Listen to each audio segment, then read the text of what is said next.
C'était en 2020, au cœur du mois de mars. L'Asie pansait ses plaies, l'Europe demandait grâce. Cité dépourvue d'âme, campagne désertée, l'humanité secrète demeurait confinée. Mais avec sa candeur, le printemps l'ignorait. Dans un soleil doré, le ciel s'illuminait. Les journées grandissantes rognaient les nuits obscures. En toute fraîcheur renaissait la nature.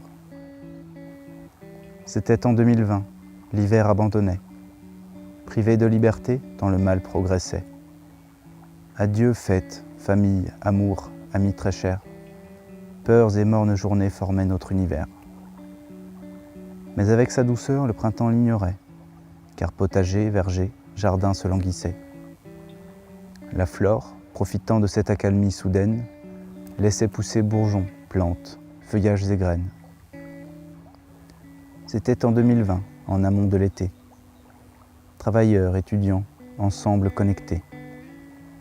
D'autres sombraient dans un présent stressant, d'hôpitaux saturés, de chariots débordants. Mais avec sa chaleur, le printemps l'ignorait. Animaux et insectes en tout lieu revenaient. La faune, interloquée devant ce grand silence, aux endroits incongrus se rendait sans prudence.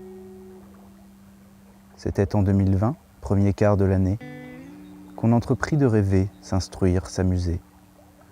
Rendez-vous virtuel éloignait l'exclusion, quand l'entraide chantée se faisait au balcon. Mais avec sa splendeur, le printemps l'ignorait. Tous les parfums fleuris au nez se rapportaient. Les branches désormais de couleurs embellies, pour les oiseaux s'apprêtant à choyer leur nid. C'était en 2020, nous étions libérés. Dans les rues descendues, les voisins s'embrassaient.